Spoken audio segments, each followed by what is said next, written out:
Hola, ¿qué tal? Buenas tardes, noches o días, donde quiera que te encuentres. El día de hoy estamos con Marilyn, eh, quien estudió Derecho en la UAM Azcapotzalco, y vamos a platicar sobre los derechos humanos. Marilyn, ¿cómo te encuentras? Hola, Jorge. Pues muy bien. La verdad, un poco muy reflexiva, bueno, no sé ni cómo decirlo, porque hablar de derecho y de derechos humanos compete a muchas disciplinas, y no solamente en el territorio nacional, sino el derecho humano es internacional, es universal.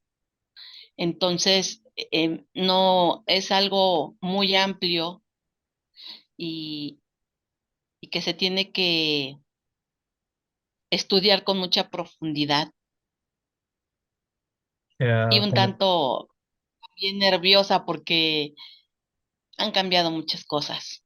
sí, me imagino. Pero bueno, si puedo colaborar en algo, con gustos. Estoy aquí.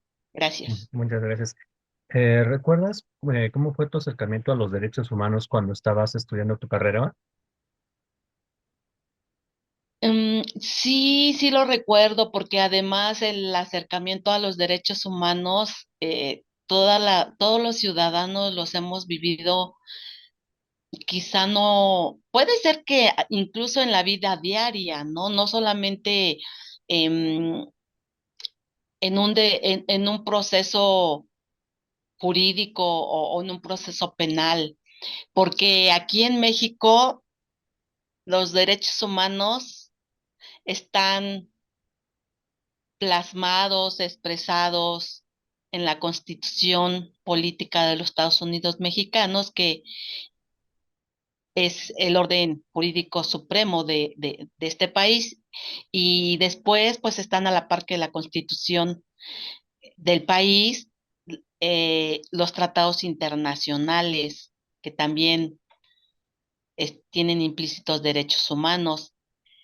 Pero cuando yo digo que eso es mucho antes, pues es porque en algún momento nos han violentado el derecho humano a algo, y que como hubo una reforma en la Constitución, no recuerdo en qué año, donde las garantías constitucionales que están expresadas en el artículo 1 de la Constitución Política de los Estados Unidos Mexicanos fueron elevados a derechos humanos.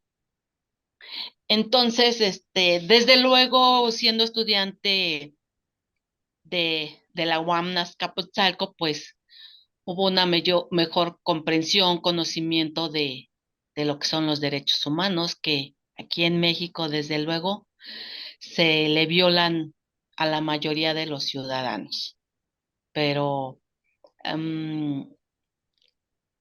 lástima que en la universidad no hay una materia dedicada solamente a los derechos humanos, que debería de ser algo importante que se pudiera incluir en el plan de estudios. Hace un Pero sí, momento, desde luego, un acercamiento no tan profundo, pero básico. hace un momento mencionabas que, bueno, constantemente hay violaciones. ¿Tú a qué le podrías, digamos que imputar, si esa es la palabra, que se violenten de manera a veces sistemática o por omisión los derechos humanos de las personas? Pues yo creo que los derechos humanos aquí en México se violentan de manera sistemática desde el propio Estado.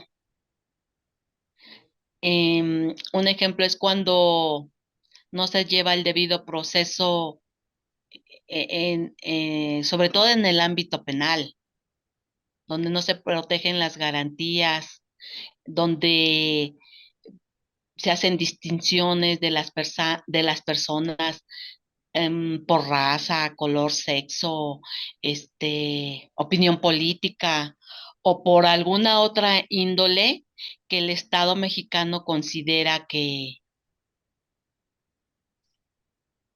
no, hasta pienso que las personas de cierto nivel, de cierta clase social, son más violentadas y me imagino que los funcionarios, las personas que tienen que aplicar un debido proceso, garantizar todas las garantías que tienen las personas, las violan, las violan porque omiten hacer ciertas prácticas con el alto nivel de corrupción que se lleva a la impunidad, este, se violan muchos derechos humanos. Y bueno, pues también en las instituciones públicas se violan derechos humanos. Por ejemplo, cuando alguna persona necesita de una atención médica, pero si no reúne ciertos requisitos, no se le puede brindar la atención médica, cuando la prioridad, el derecho humano es tener una atención médica. Y no hablemos de otras entidades públicas o privadas, también como de persona a persona también violamos derechos humanos. Es una cuestión de una crisis social grave que lleva casi a todos los ámbitos que integran este país, desde el gobierno, desde los propios ciudadanos. Un ejemplo de cómo nosotros podemos violar los derechos humanos, como cuando somos parte de la corrupción, cuando no hacemos lo que tenemos que hacer por conocimiento o por desconocimiento. Un ejemplo es cuando, bueno, me están cometí una falta administrativa, incluso un delito, y entonces las personas empleadas en las instituciones públicas de gobierno me piden un dinero para no hacer el trabajo como se debe de hacer, para que yo no pueda ser sancionado con lo que corresponde y está expresado en una norma jurídica, en un orden jurídico. En ese sentido, yo creo que todas las personas, violamos derechos humanos, pero desde luego son cosas distintas que lo haga un funcionario del gobierno a que lo haga una persona civil. Incluso hay en los daños o los perjuicios que se pudieran causar en la violación de derechos humanos, pues sí, sí hay una distancia muy grande entre un sujeto que trabaja en el gobierno a una persona civil. Eh, ¿Crees que la situación económica, es decir, hablabas un poco de la pertenencia a, a una clase determinada u otra, a una clase social? En ese sentido, ese es un planteamiento de la criminología crítica, ¿no? Cuando mencionan que la justicia, pues está, digamos que relacionada con el nivel económico que tienes, ¿no? Y que a veces la justicia es únicamente para quien tiene los recursos, ¿no? Para acceder a ella. ¿Crees que eso pasa realmente? Sí, desde luego que pasa todos los días porque la justicia atañe a aquello que debe hacerse según al derecho o a la razón. Y eso no puede estar a, a una facultad de discreción que, que use la persona que tenga que aplicar la justicia. Sin embargo, sí, sí se hace, desde luego. No es lo mismo juzgar a una persona con un nivel económico de una clase social alta o con un poder adquisitivo enorme que a un indígena. A veces las personas indígenas no hablan español y requieren de intérpretes. Supongo que no hay tantos, los deben de haber, pero en realidad yo no lo sé, desconozco, pero supongo, puedo imaginar que en estados fuera que no son la Ciudad de México, donde hay una precariedad económica más que aquí en la ciudad. Supongo que ni siquiera los hay. Y entonces, si una persona eh, que es de alguna raza, de algún color, que no habla español, eh, que tiene una posición económica con un poder adquisitivo muy bajo, seguramente sí va a tener diferencias en un proceso jurídico en relación con una persona de otra clase social alta. Y desde luego ahí está la violación de derechos humanos, que es más grave y se violan más derechos humanos a, valga este ejemplo, a esas personas de pueblos originarios que a una persona de una clase social económica alta. Desde luego que sí. Por ejemplo, en la actualidad, ¿crees que los derechos se puedan separar? Es decir, por ejemplo, que pudieras apelar a la libertad de expresión, pero que, no sé, tienes libertad de expresión, pero a lo mejor no tienes ciertos derechos sociales asociados a los derechos humanos, ¿no? Como estas cuestiones económicas. ¿Crees que están separados o que son como un conjunto de derechos que tienen que garantizarse en la medida de lo posible, juntos o cohesionados? Los derechos humanos son son para todas las personas. Los pueden gozar todas las personas. No, no están separados y desde luego no deben de ser separados. Es una serie de derechos humanos como la libertad de expresión, como la libertad de dedicarte a a la profesión que tú elijas, siendo una actividad lícita, eh, pero yo creo que esa,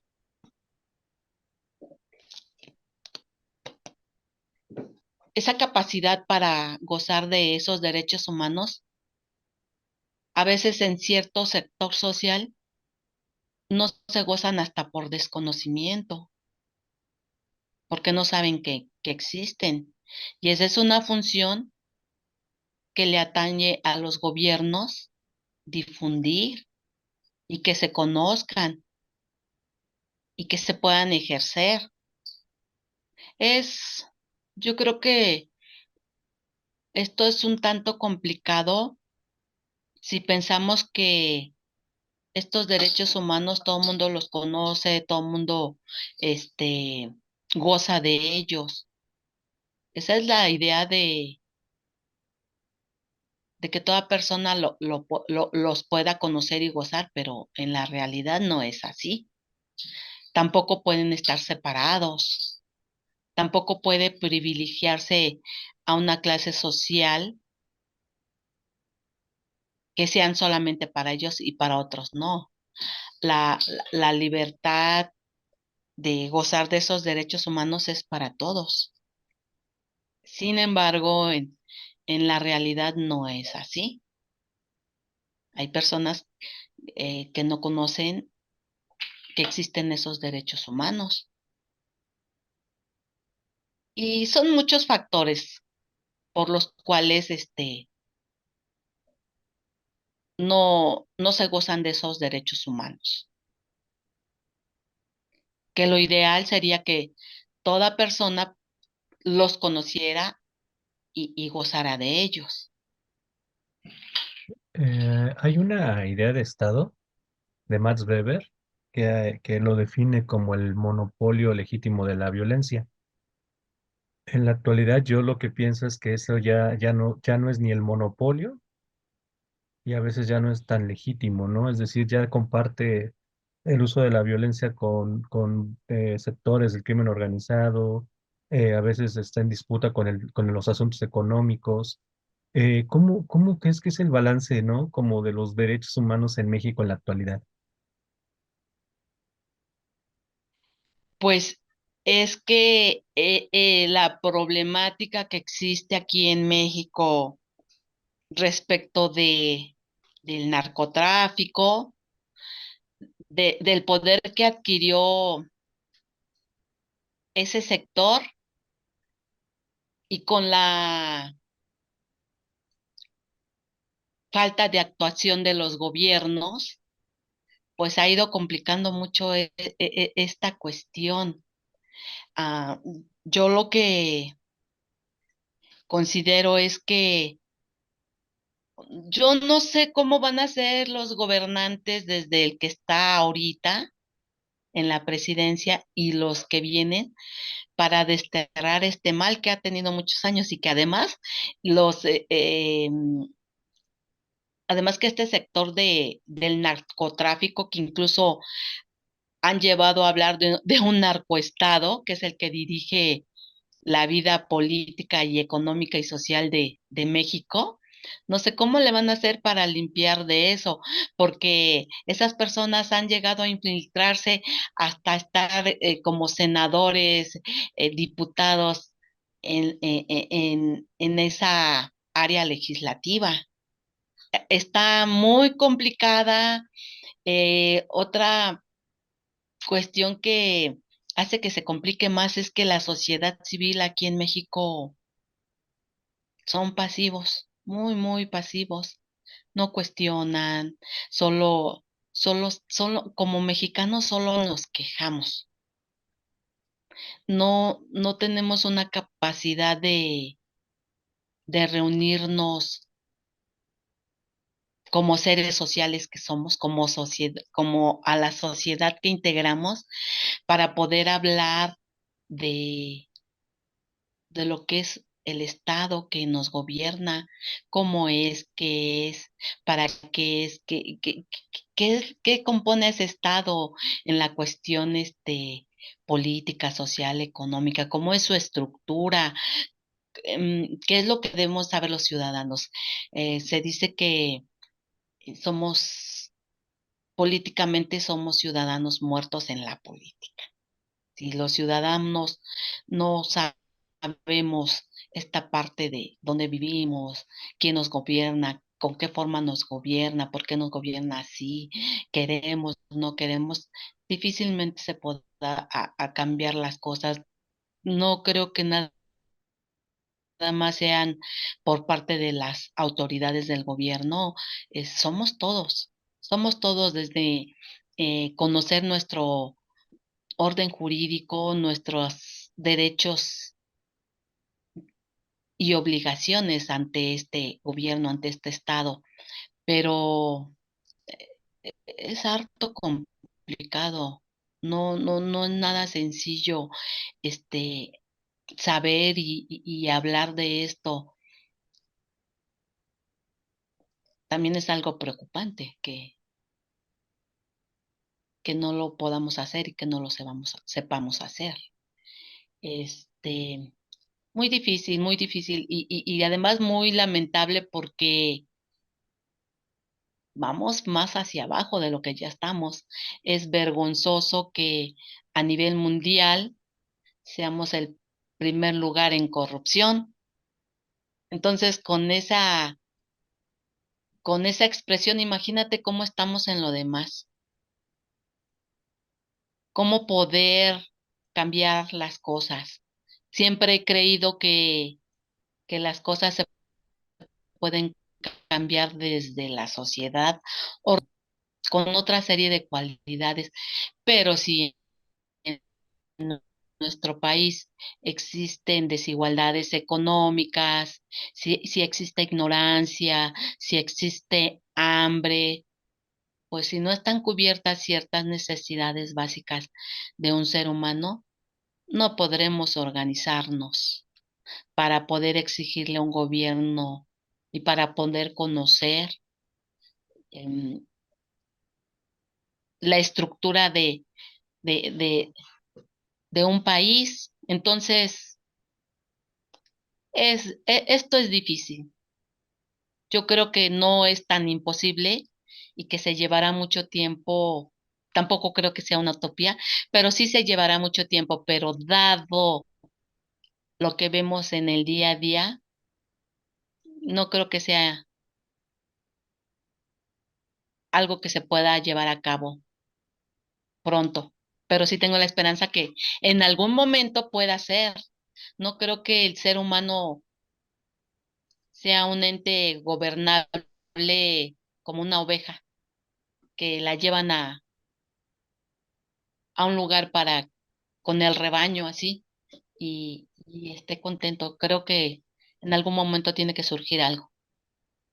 Mari, solamente me gustaría preguntarte si quisieras agregar algo más con respecto a los derechos humanos, a la libertad de expresión, no sé, planteas a la educación como una solución, o es decir, o un trabajo conjunto entre gobiernos y sociedad civil para tal vez salir de este hoyo, ¿no? En el que estamos actualmente y que implica, como mencionamos, violaciones a los derechos humanos, pero también a la integridad de las personas, ¿no? Y a buscar un buen vivir. Sí, pues desde luego como estudiante del derecho, puedo decir que el orden jurídico no está mal. Tiene que existir para que haya una convivencia armónica en sociedad, pero eso se podrá hacer desde luego cuando las personas encargadas de impartir justicia pues tengan una serie de cualidades, de virtudes, que sean personas honorables, que no tengan intereses personales, que no sean parte de o no sean susceptibles de manipular para favorecer a cierta clase social. Y eso, pues está muy difícil que sea, porque los poderes de facto, no nada más del país de aquí de México, sino la economía mundial impacta en el orden jurídico, que incluso se ha modificado de acuerdo a, con la orientación a la política económica actual. Pero el modelo económico con el que se está viviendo, con el que se impera en el momento, desde luego va orientando todas esas políticas económicas y sociales, donde el orden jurídico pues también está insertado ahí en la estructura de la economía de un país. Pero aterrizando en la cuestión de los derechos humanos,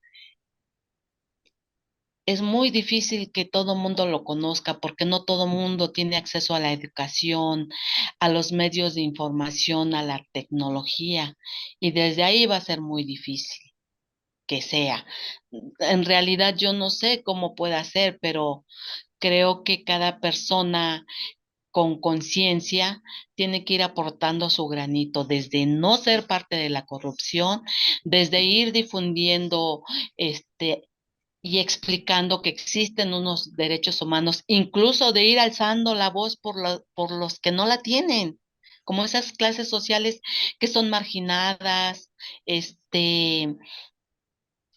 a quien nos toca alzar la voz, no nada más a los a los abogados, a los estudiantes del derecho, sino a toda la sociedad que tenga una conciencia de ir aportando.